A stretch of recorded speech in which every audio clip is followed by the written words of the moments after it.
It's just past dawn over the Arabian Sea. A stillness hangs in the air, as if the ocean remembers. Off the coast of Gujarat, near Dwaraka, we begin our descent into a forgotten legend. Our team checks the dive systems one final time. We are standing on waters that may be covering one of the greatest cities ever built. The city of Krishna, Dwaraka. To many, it's mythology. But under these waves, sonar scans have revealed structures, walls, steps, streets, impossible to ignore. This isn't just a dive, it's an exploration of time itself. As I step toward the edge, there's no turning back. Beneath these waters may lie proof of a civilization lost to the sea and to time. This is the first step into Dwaraka. With a single step, I leave behind the world above. The ocean takes me in, and silence becomes my companion.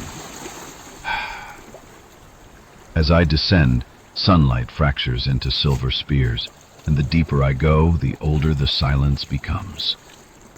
Somewhere below, an ancient city sleeps beneath these waves.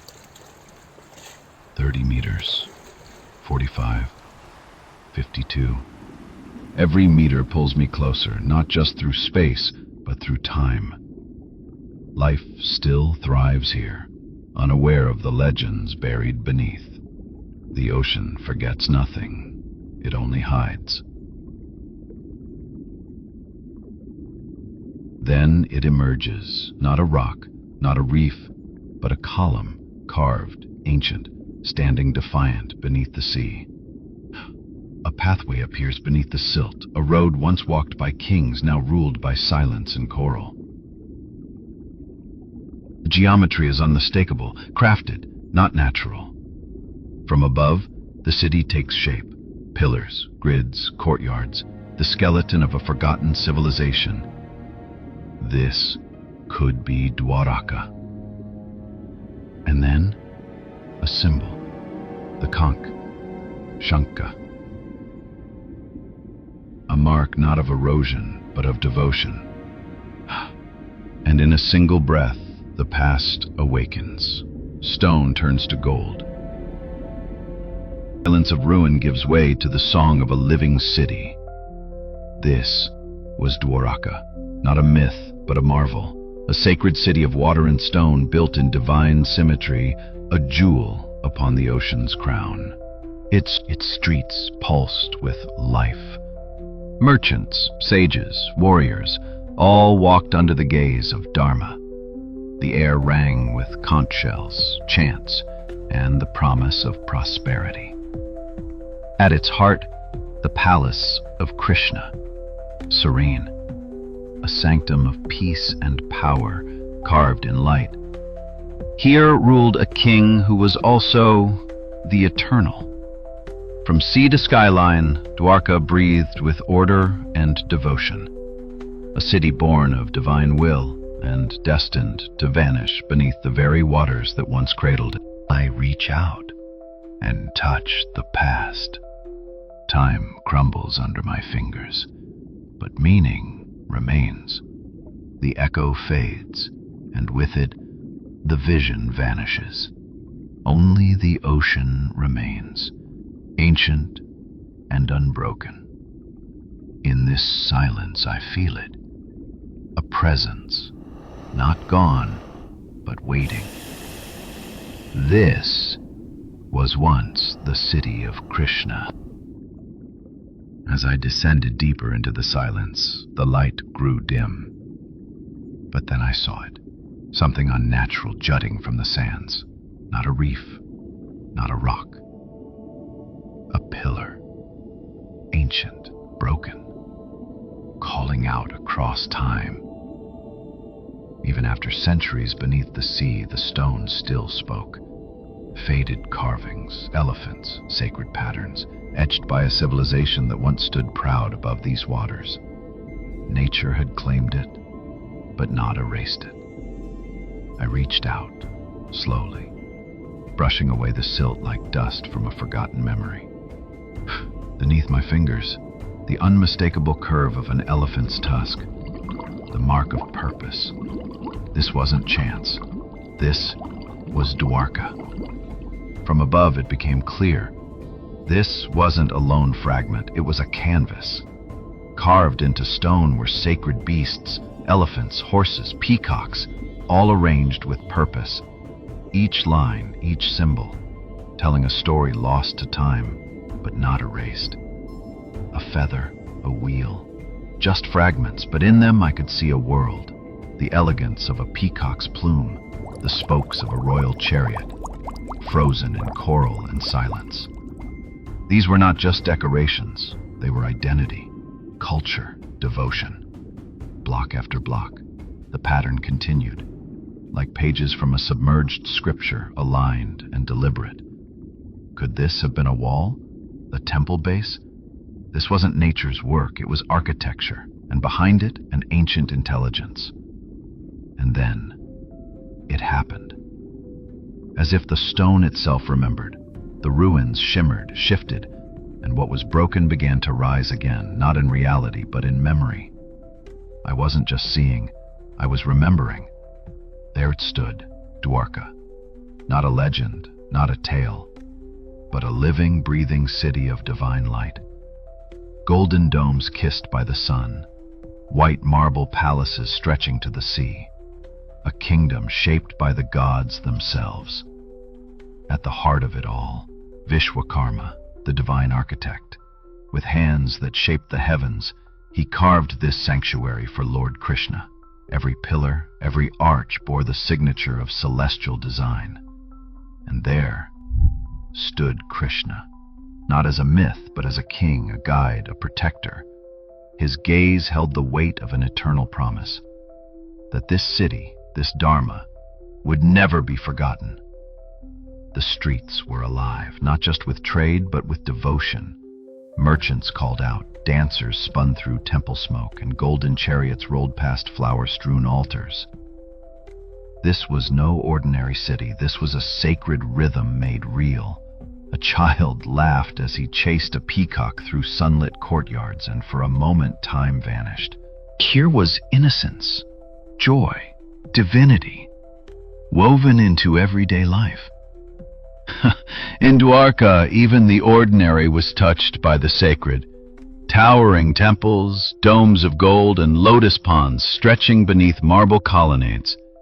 Dwaraka wasn't just a city, it was a vision brought to life, built not just by hands, but by divine will. I hovered in silence, no longer just a diver, but a witness.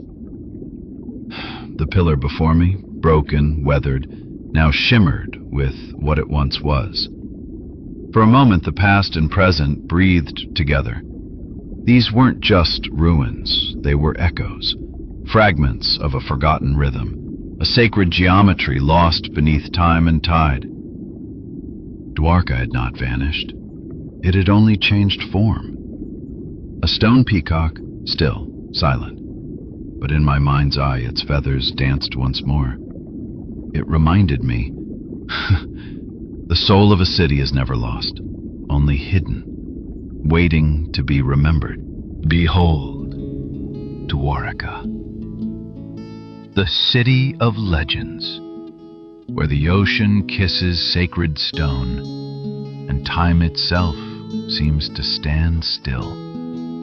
Built not by mortal hands alone, but by divine will, a utopia that rose beside the waves under the gaze of Lord Krishna. Golden domes shimmer in the morning sun. Marble courtyards echo with hymns and laughter. Every structure here breathes purpose. Every corridor carved with meaning. Dwaraka was not just a city. It was an idea made stone. At its gates stood sentinels of Dharma, carved in marble and crowned in gold. These arches did not merely welcome travelers, they welcomed peace, wisdom, and devotion into the heart of a kingdom guided by divinity. From the heights of his palace, Krishna watched not just a city, but a vision come alive. Each rooftop, each prayer flag below moved in rhythm with Dharma. This was not just rule. This was guardianship of a sacred promise. Within halls, carved by devotion and adorned with celestial beauty, Krishna walked with quiet grace. His presence needed no throne, his silence no proclamation. In every step, a lesson. In every gesture, balance. Here beneath the open sky and lotus shadows, sages spoke, ministers listened, and Krishna led. Not with commands, but with clarity. Not by power, but by presence. This was not monarchy, this was wisdom incarnate. Here in the heart of Dwaraka, life thrived with rhythm and reverence. Market lanes echoed with laughter, chants, and the clinking of gold. It was a society in motion, not of chaos but of harmony, where the sacred and the simple lived side by side. Every corner whispered craftsmanship, scrolls inked with ancient wisdom, spices that scented kingdoms, and ornaments carved not just for beauty, but for blessings. In Dwaraka, the smallest object held sacred meaning. From children at play to sages in prayer, Dwaraka was a tapestry of souls, bound not just by walls or wealth, but by spirit. A kingdom not of silence and fear, but of celebration and faith. Far from the city's rhythm, Dwaraka whispered its most sacred songs through gardens that breathed in silence. Here blossoms opened not with seasons, but with blessings.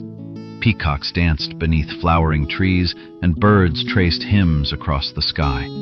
In this sanctuary, the divine took pause. Krishna, not as ruler, but as soul eternal, shared stillness with the earth. To the deer he offered kindness, to the swans, presence, and to the world, the rarest gift, peace. Even the smallest life in Dwaraka bloomed with purpose. A lotus unfolding in morning light, a bee tracing its golden prayer. Each moment a verse in nature's sacred scripture, written by the hands of the divine. Where the sea met stone, Dwaraka rose, not only as a city of gods, but as a gateway to the world. Here, golden ships carried not just goods, but the vision of a civilization guided by Dharma. Caravans from distant lands rolled through its gates. Spices, silks, scrolls, and stories flowed into its heart. In Dwaraka, trade was not conquest, it was communion. At its harbors, elephants walked beside sages, sailors bowed before shrines. Every deal made beneath temple bells, every voyage blessed by the divine. This was commerce in the language of the sacred. As the sun set beyond the waves, Dwaraka did not fall into darkness. It blossomed into light. Thousands of golden flames flickered to life, each one a prayer, a memory, a celebration of the divine. Through every street the people danced, not for kings or for conquest, but for the soul of their city. A rhythm of joy echoed in every footstep. A harmony of devotion flowed through every smile. And at the heart of it all, Krishna stood, not as a god above, but as a guide among. Bathed in golden light, his presence united every soul, for in Dwaraka, faith did not follow. It flourished. And then, as all things bound by time must, the light began to recede. The palaces of gold dissolved like a dream, washed away, not forgotten, only submerged in silence. From the echo of conches to the hush of the deep, where once Krishna stood in radiance, now only broken stone remains, guarding secrets too sacred for time to erase. A smile once lived here, laughter, devotion, life, now stilled in stone. Yet in every grain of sand, Dwaraka whispers, I was real. I was eternal. Below the endless blue, the skeleton of a forgotten world emerges. Ancient harbor walls and buried roads, once alive with trade and devotion, now lie silent beneath centuries of salt and time. Every stroke forward is a journey back, along pathways encrusted with coral, carved in an age when Dwaraka touched both ocean and sky. The diver swims through the echoes of a city time refused to erase. Modern instruments trace what human memory has long sung, a geometric order in the deep, matching the city described in sacred texts. The patterns beneath us are not nature's chaos, but design. A mooring stone, still anchored to the seabed, as if waiting for ships that will never return. Its carvings whisper stories of the sea kings and mariners who once called this coast their home. Here, even the smallest life walks over forgotten scriptures. Inscriptions, once etched with pride, now softened by waves, claimed by time, and guarded by the quiet sentinels of the sea. And so the flute fell silent. Krishna, the divine architect of balance, walked away from the world he once uplifted. With every step into the forest, Dwaraka's fate was sealed, not in anger, but in quiet acceptance of cosmic will. The sun lingered longer that evening, as if reluctant to let go. Over the skyline of Dwaraka, a golden age dimmed gently, and the shadows of time crept in, slow and sorrowful. In the heart of the temple, a flicker trembled before the flame. The priests, sensing what words could not say, dropped the lamp, a sacred silence louder than thunder. The earth, it seemed, had begun to mourn. The idol cracked, not by force, but by fate. Dwaraka's people wept, not for their homes, but for the divine presence that once dwelled among them. It was not just a city that was breaking, it was a blessing that was leaving.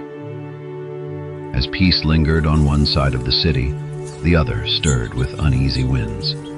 Nature had waited patiently, and now it too had heard the call of destiny. The skies remembered what the people had forgotten, that even the divine must one day return to the formless. Over the golden towers of Dwaraka, the heavens stirred, and the sea began to whisper a warning. It rose, not as water alone, but as destiny made flesh. A mountain of ocean surged forward, summoned by the curse of time, and the silence that followed was not peace, but awe. Within the halls of kings, stone trembled like paper. Walls that had seen divine feet walk now cracked in surrender. This was not ruin by war, but the soul of a city collapsing into memory. Panic swept through sacred streets, not just for life, but for something far older, the fear of watching eternity fade. The chosen city was no longer protected, and the gods had let go. From a trembling hand, the conch slipped, once a sound that echoed across worlds, now sinking in silence. And as it vanished into the rising flood, so too did an era. Divinely begun, divinely ended. It was the last to fall, the spire that once touched the heavens, now swallowed by the sea. Not with rage, but with silence, as if the ocean came not to destroy, but to remember. The chariot that once bore warriors and kings now drifted like driftwood. What once ruled the land rolled helplessly into the waves, a relic of glory undone by destiny. The divine descended slowly, not in fear, but in grace, as if even stone understood that the time of God's walking among men had passed. The earth broke open like a wound, and the sea rushed in uninvited, unstoppable. Towers that touched stars vanished in seconds, and Dwaraka was no longer a city. It became a memory beneath the waves. And in the sanctum, where gods were once offered light, the final flame flickered, then died. The water had claimed everything, even the silence. Above the silence of the sea, a new kind of search begins, no longer with hymns or offerings, but with sensors and science. The ocean guards its secrets well, but now humanity listens differently. Beneath the waves, ancient lines begin to reappear, not carved in stone, but rendered in sonar light. Grids, angles, outlines, not random, but deliberate. The ocean remembers, and the machines can now see it. What if the stories were never just imagination? When the old maps breathe through sonar scans and temples long lost align with echoes beneath the sea, belief begins to meet evidence. An eye without lungs. The ROV glides deeper. It drifts through broken gates and hollow sanctuaries where once gods were worshipped, now only coral offers prayer. The earth too tells stories, in shifts, in tides, in scars. Tectonic drift, rising seas, cataclysmic waves. Perhaps Dwaraka's fall was written both in the stars and in the fault lines below. One half broken, one half remembered. The stone lies silent in the present, but its echo still sings in the past. Myth was never a fantasy. It was memory, waiting to be seen again. Beneath algae and erosion, a pattern emerges. What was once sketched by devotion is now revealed by technology. Line by line, history redraws itself, and belief becomes form. The diver rises, not just through water, but through time. From the depths of myth and silence back toward the surface, carrying answers no words can fully hold. And there, in the vastness of a city forgotten, one human floats still, alone, yet surrounded by 1,000 years. For what is lost is never truly gone. It waits. As I descend deeper, the murky blue gives way to a startling vision. Towering stone blocks rise from the ocean floor, forming what appears to be a vast submerged dockyard. It's silent now, but its scale whispers of a city built for greatness. From above, the layout becomes clearer. Rectangular cuts, stone-lined channels and mooring platforms, an engineered harbor system, astonishingly aligned and meticulously planned. This was no accidental formation. It was designed with intent. My torchlight catches the edge of a block, cut so precisely it defies erosion. These lines aren't the work of time, but of minds that understood geometry, symmetry, and permanence. Stone shaped with uncanny accuracy, long before modern tools existed. Overlaying a 3D reconstruction, the ruins transform before my eyes. Channels flow with water, boats docked, workers bustling. What was once silent stone now breathes again. An ancient dockyard brought back to life through data and imagination. And then I see them, not in flesh but in memory. Ancient craftsmen guided by a sacred vision, measuring with ropes, carving with purpose. Behind them, perhaps only in spirit, the Shvakarma, the divine architect, watching his city rise from the sea's edge. In the golden haze of legend, he stands.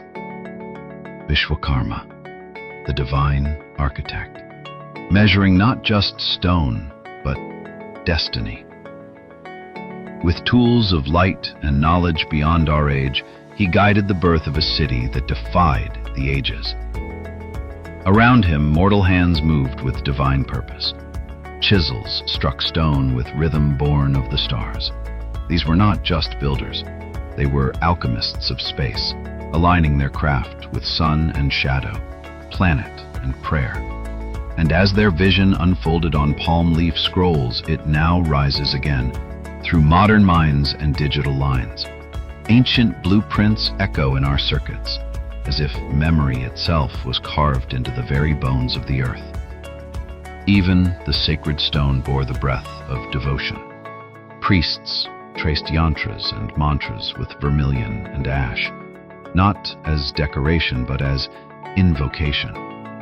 Geometry here was not mere measurement, it was meditation.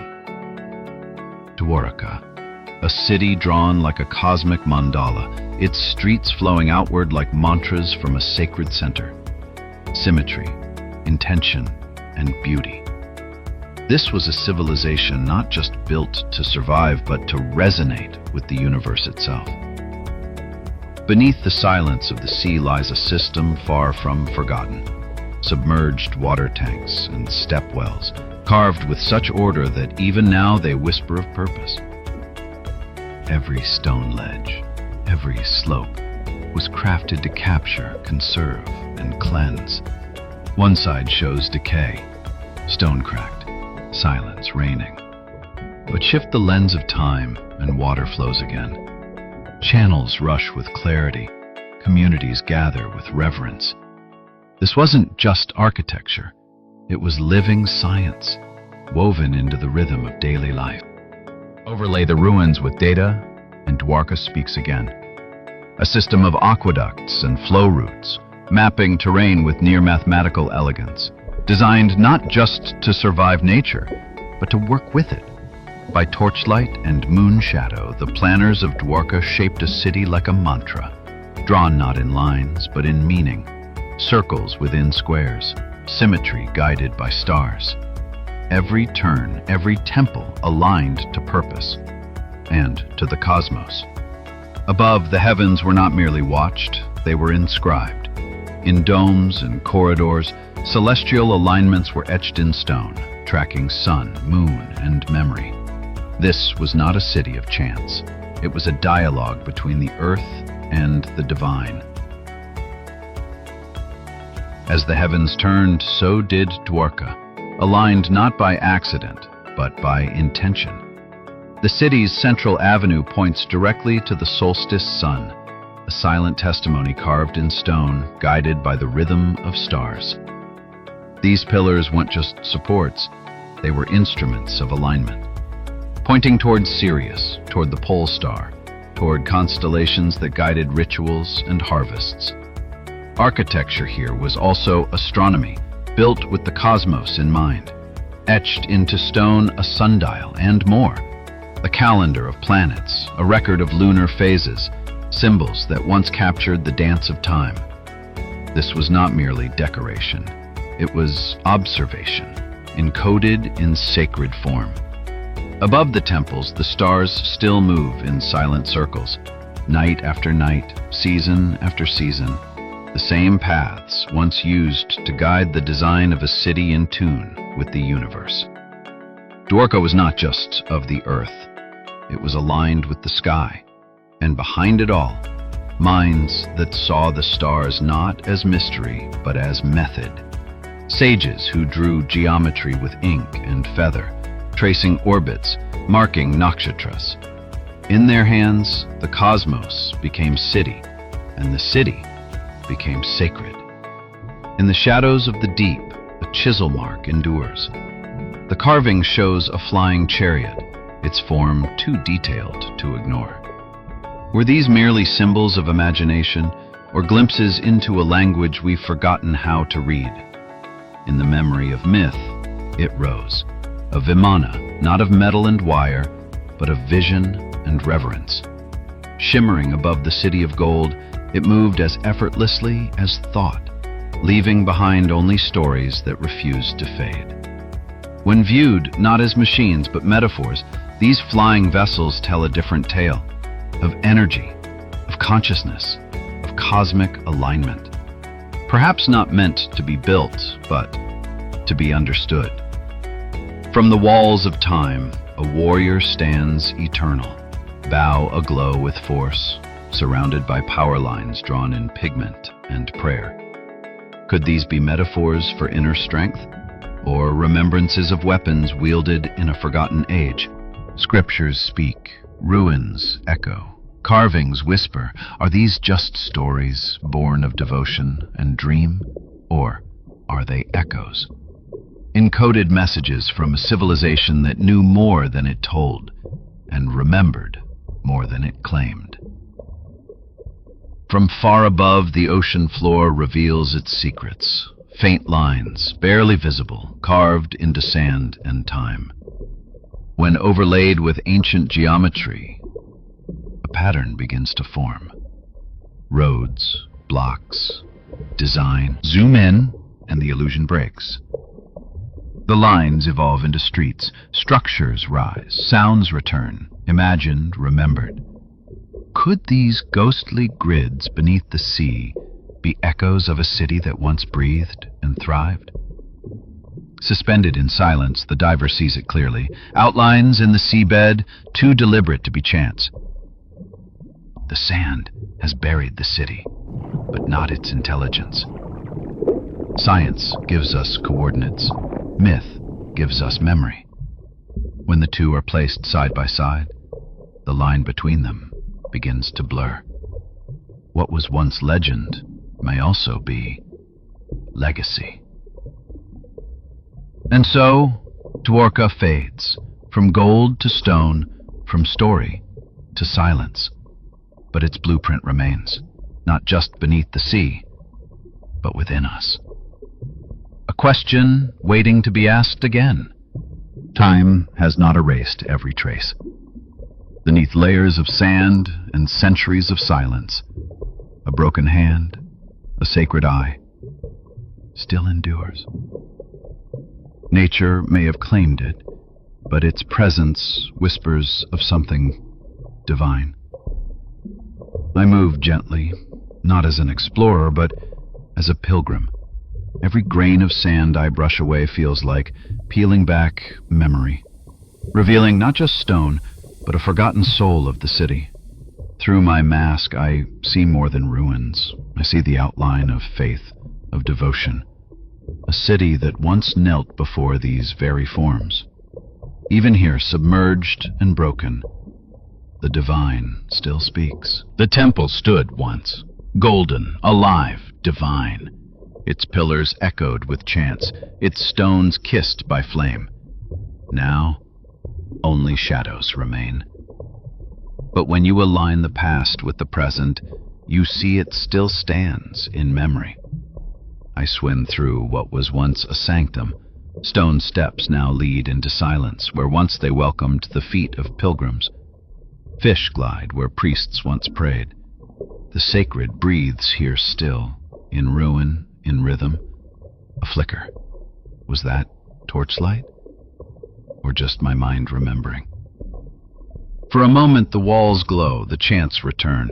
A crowd bows to the divine, then vanishes.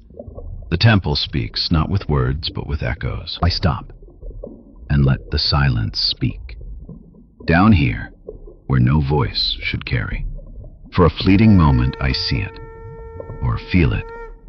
A shape of music made of light. Was it a conch? The chants are gone, but their vibration lingers. The water moves in sacred rhythm, as if the ocean still remembers. Every prayer ever whispered here. I rise from silence into breath, from memory into light. Below me, the ruins still sleep. Above, a city moves on, unaware of the sacred just beneath its feet. There it is, Dwaraka. Not as myth, not as ruin, but as a place where time folds, where past and present stand face to face, watching the waves return again and again. Children laugh, prayers rise, lamps flicker, but I still see it. The golden city, layered beneath the sand, woven into the rhythm of the sea. It was never truly lost, only waiting to be remembered. The diver is gone. The sea returns to stillness, as if nothing was ever touched. And yet, everything changed. Above the waves, the stars begin to stir. Patterns written in the sky, the same once read by sages, priests, and kings. Dwaraka was never just a city. It was a bridge between earth and the eternal, In these silent depths, a forgotten voice still speaks. Dwaraka was real.